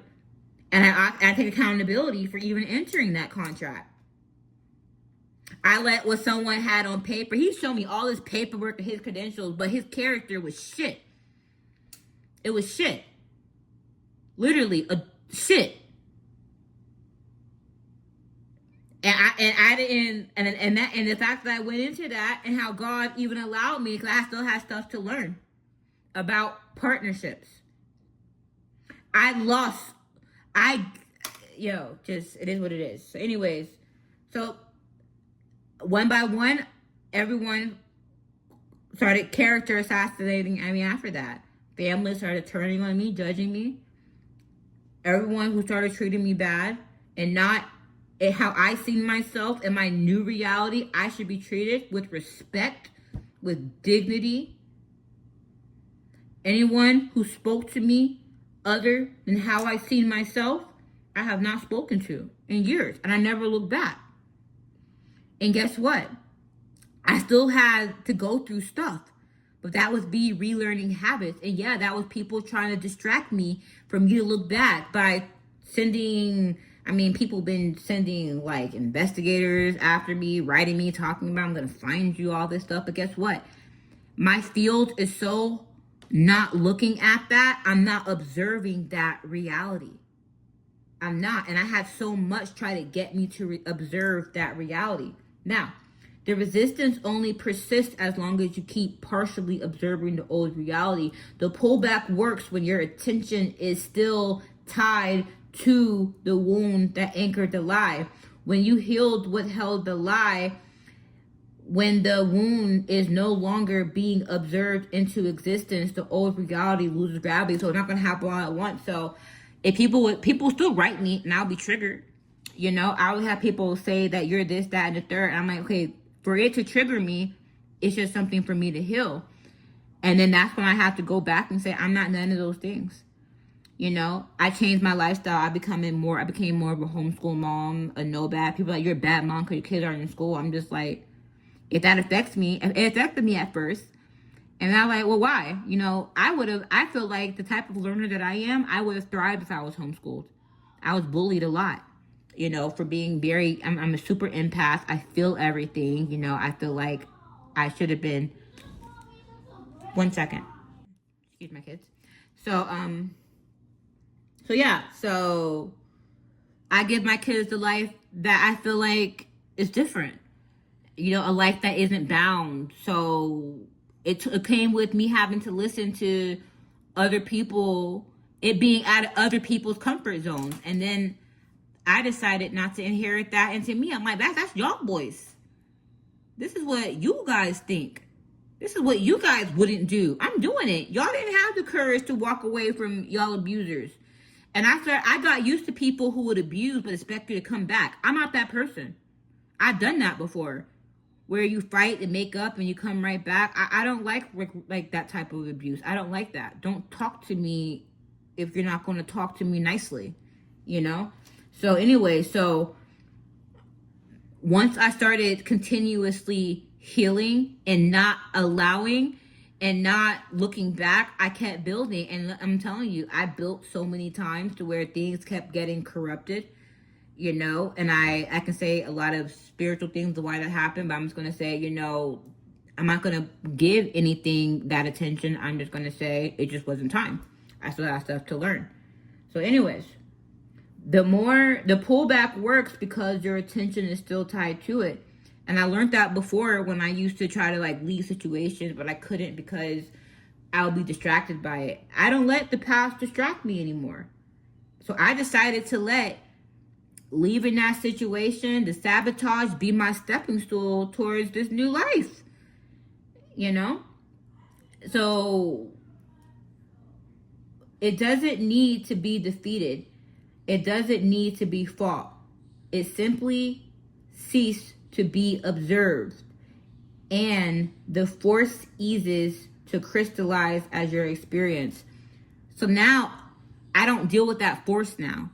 That force happens when you like leave that polarity. So when you're like leaving the bad situation and then you have an ex who wants to like sabotage you or like do like a character assassination because she wants you to still live. And even if she does that subconsciously, but a lot of people understand what they're doing. It's like when you want to leave a polarity or leave a way of being and people benefit off of you being that way, what happens is they will try to get like a whole bunch of people to go against you. So they'll lie about you and then you'll find yourself like isolated, but it's supposed to be that way. Because what happens is that person, if everyone else agrees with that person and decides that you're just shit because of whatever, then guess what? They're vibrating at that old state that you were in too. They're part of your own life. But you keep going. That new polar life isn't fully crystallized yet because you're still leaving something. And why is it not crystallized yet? Because your attention is kind of still on the old one. Okay? So it's still the possibility of your truth. Because everything right now, when you start going through like someone lying on you, someone take you to court, all the other stuff, it makes you, that's when you really start healing, because people are going to start pulling up stuff and trying to say you are what you aren't. And that's when the new reality starts to come in. Because what did I say? It's the false self versus the whole self. That's when you start discovering your truth, and you discover your truth by what you see is false. So the universe really helps you with that, because it shows you when people start trying to put lies on you or whatever, it shows you the type of reality that you were living in that was false. And it shows you, if you want your truth, the opposite reality, you got to see in yourself to what you did that was false. You know? So when the lies that other people said about me, like it was to anchor in the lies of that reality. Like from a child, my mom tried to install in a lot of people I have mental issues from a child. So when I would speak up about stuff, people wouldn't take me seriously. So what happened when I tried to leave that reality as an adult? That original lie started coming in so loud. And I was wondering, where did this come from? You guys all know I'm smart as hell. You guys, where is this lie coming from? That's when I realized that something in my life with me subconsciously believed that, because in some way I didn't push myself as I should have. I didn't strive as I should have. And so when I came away from that and I started seeing myself as more, I started striving for more. So, yeah. So, one can only keep you in the old if they can pull your attention back to it. So, The false reality requires continuous observation to remain actualized. The only way someone, a person, a trauma, a pattern, a fear, or a manipulative voice can keep you trapped in the old reality is by getting you to observe it again. So this is why with Eve, she could always return back. And luckily for her, she didn't really have much work to do. She didn't have all that generational trauma. She just had to go back to like whatever the devil says she wasn't and then just flip it there. But she didn't do that there because they didn't have the knowledge on how to do that. Why? Because they were supposed to discover knowledge. She just jumped into the other polarity, and now in order to find her way back, I mean, it wasn't just that easy. But her children were supposed to learn, and it showed that God kept giving hints on how they should do it. But free will, God loves us so much to where it's like it's free will, so we have to learn the lesson. And that's why accountability is liberation. It's when you can be accountable for the choices that you made at the state that you were. The false reality requires continuous observation to remain actualized. We said that. So this is why manipulation works through attention.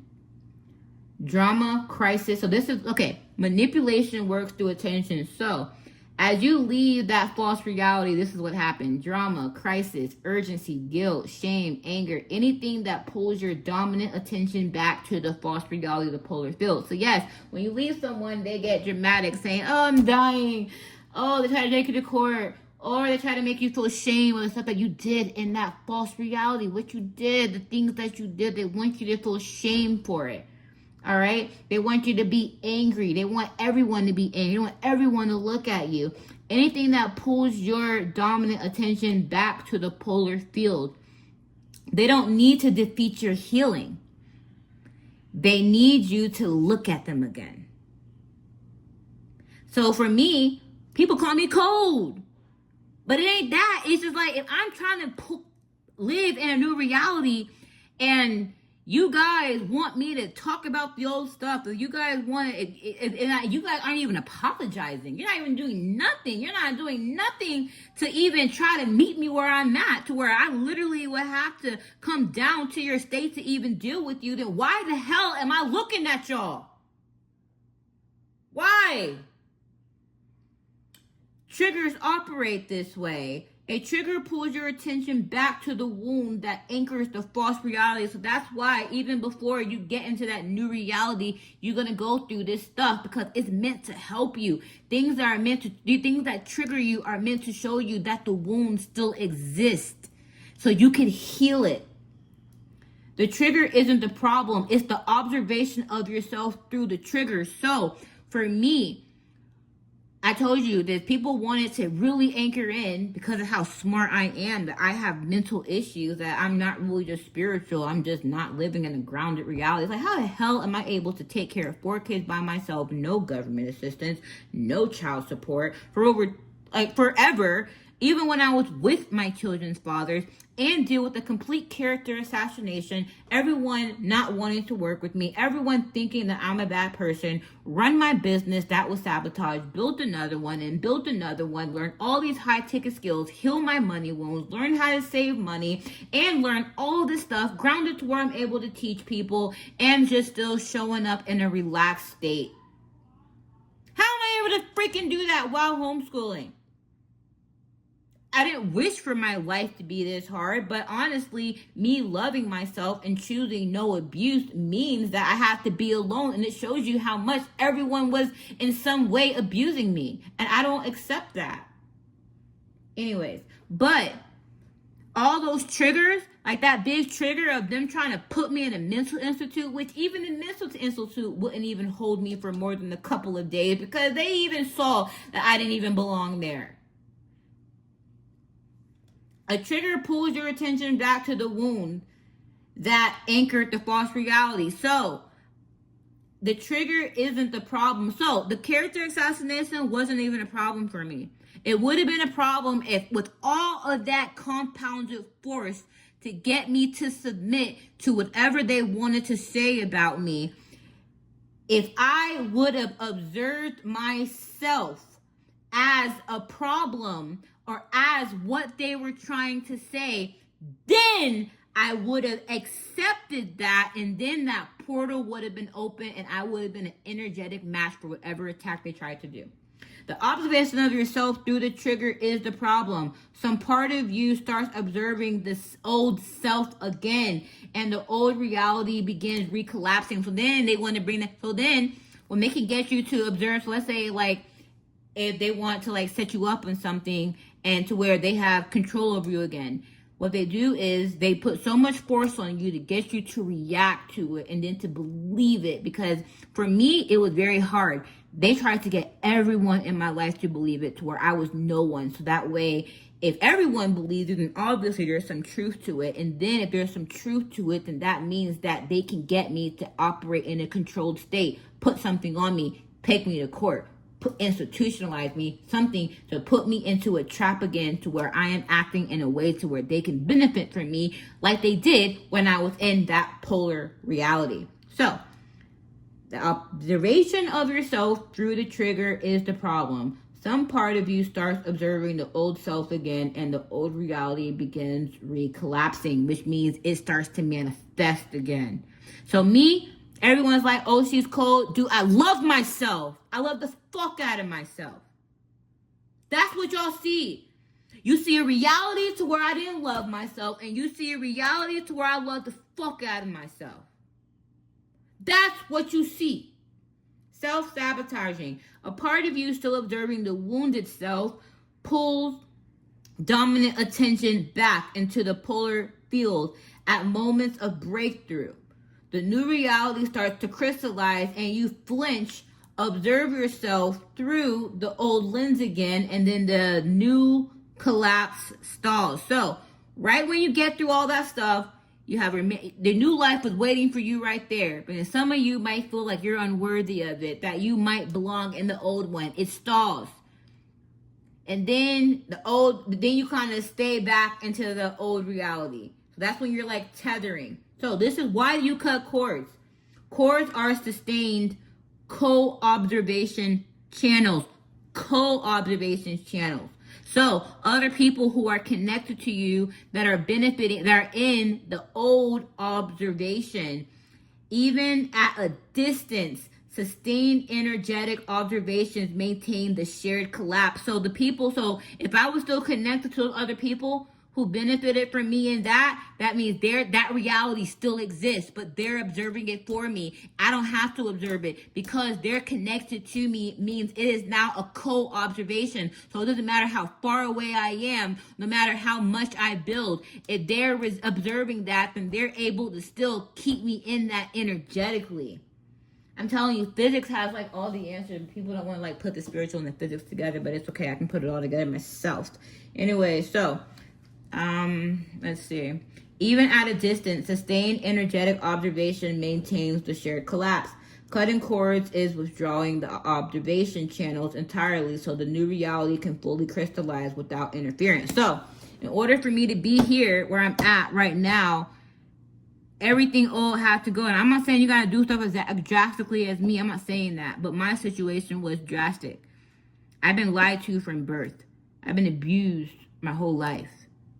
I wanted a life that I deserved, that I was born into, that I should have always received.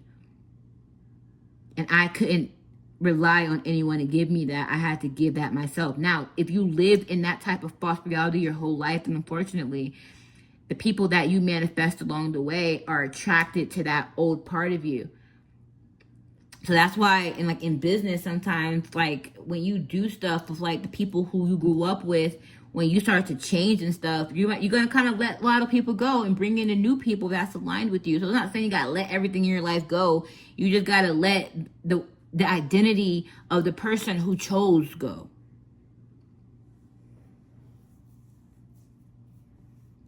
Teach 612. So I'm not show you guys this. That is the next lesson that I'm hopefully record tonight after I feed my kids. So, identity at the moment of choice determines which reality manifests. That's why I said everything is opposite. Everything is opposite. Your choice matters. The choices that you make matter. And I brought down why, because choice is a portal.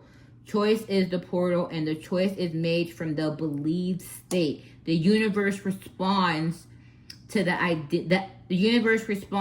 identity that operates the choice.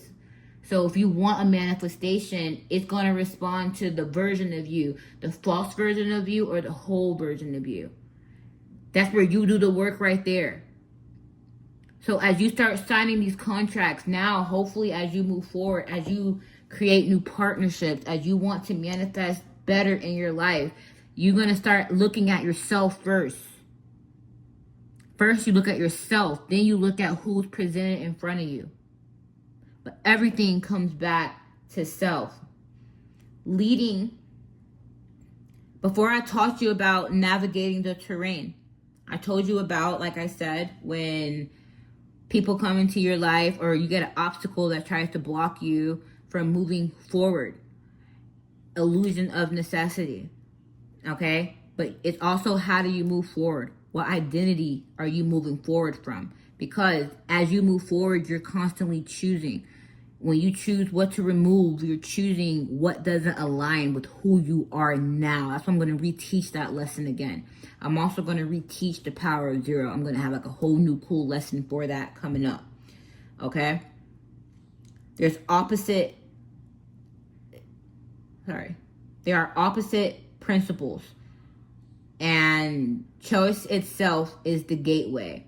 Okay? So where a single decision can completely reshape your reality or open up a different experience. Zero isn't just the resting point. It is the vantage ground from which distortion becomes visible. So when you have that meeting with someone, when you're going to make that choice right there, when you're making that decision, that is your zero. You look back at the negative one of how you made choices before. And then you look in the plus one as your compass of how you want things to go. But right then and there is where manipulation happens. Right then and there is where you stay locked in your state, knowing who you are, or they bring you down to their state and you make a choice based on that. But always try to make your choices with the purest intentions, because that's where God will be at. And then from there, that relationship will be abundant, because you're making that choice for yourself. It's okay to be selfish. Okay? When you are caught in the polarity field itself, you can't see the inversion. You can't see the other one. So when you're caught in it, you can't see what better is because you're caught there. So ask yourself again, how many times did you choose someone based off of comfort or just who you know or just the relationship? Ask yourself that. And ask yourself what choosing differently will look like. Anyways, this is the lesson. Choice is the portal and everything is opposite. Emperor, there's choices that you're going to be making soon. The decisions that you're going to be making soon. I believe you're a really great person, but I believe that you made a lot of choices by just, I just feel like just not truly knowing who you are and your potential and why you're even here. Why you're doing something. However you moved in your life, you can choose to let it go. Just know it's going to come with resistance. And it's not just my situation was very drastic. I left a whole life behind. You know, my life right now is very chill. I don't got a lot of, I'm doing really well for myself. And I know I'm going to constantly grow and do better for myself. But it starts with me just rebuilding as myself. It starts with me loving myself. It starts with me, it's very hard. I got my kids and it's me, but it's like I've been going through a very unfair game when it comes to that, and it is what it is, but leaving for me left with a lot. But I just gave you the lesson on why that even happens. But any of you guys who decide to leave something or want a better life or just want better for yourself, be prepared for what's going to happen. And just know as much as that resistance is, it's as much as the weight of how much you benefited and how people just don't want to see you rise. But the right people will see you rise. And even if the people along the way, they don't see right then and there because you lived in that reality for so long, and you probably did some stuff too, that could be manipulated and used against you. Just know this. When you get concrete in your new reality and that becomes true wholeheartedly to your belief, you're not straggling, you're not waiting on external validation, then they're going to see you in that new reality. Guess what? That's your truth. There's two different poles. You see what I'm saying? But right now, they see you in the false pole. So take it for what it is. One day, the people who believe the false things about me, they'll see me in a new light because I had to see that first. And then I had to live that first. I had to believe that first. And I had to heal everything that kept me energetically and physically in that polar reality. So now the contracts that I choose, I look deeper, I make better choices. I don't judge as easy because I know for me, like I had a past, but I know my growth, and I look at life for what it is. So I know people who come into my life may have made bad choices, may have had a past too, may have decided later to choose differently. And that's what true reality is. It's being whole. It's not choosing light versus dark or this versus that. It's understanding that we simultaneously live in heaven and hell, but we choose to consciously be in the heaven state. And the heaven state is your truth. It's being in your whole truth while having dominion over hell, because we all know we got to operate in these crazy realms nowadays, and we got to stay abundant and stuff, So I hope this helps someone. I'm very out of breath right now. I got another lesson to record after I cook dinner. But basiraintuition.com. Oh, I didn't even introduce myself. I'm Claudia, Quiana, or simply Q. Basiraintuition.com. Right now is super simple. I'm right now just doing readings. One for like 333 and one for 777. Just to help you see the clarity. Some channels, I have some videos on here that won't just be all this learning.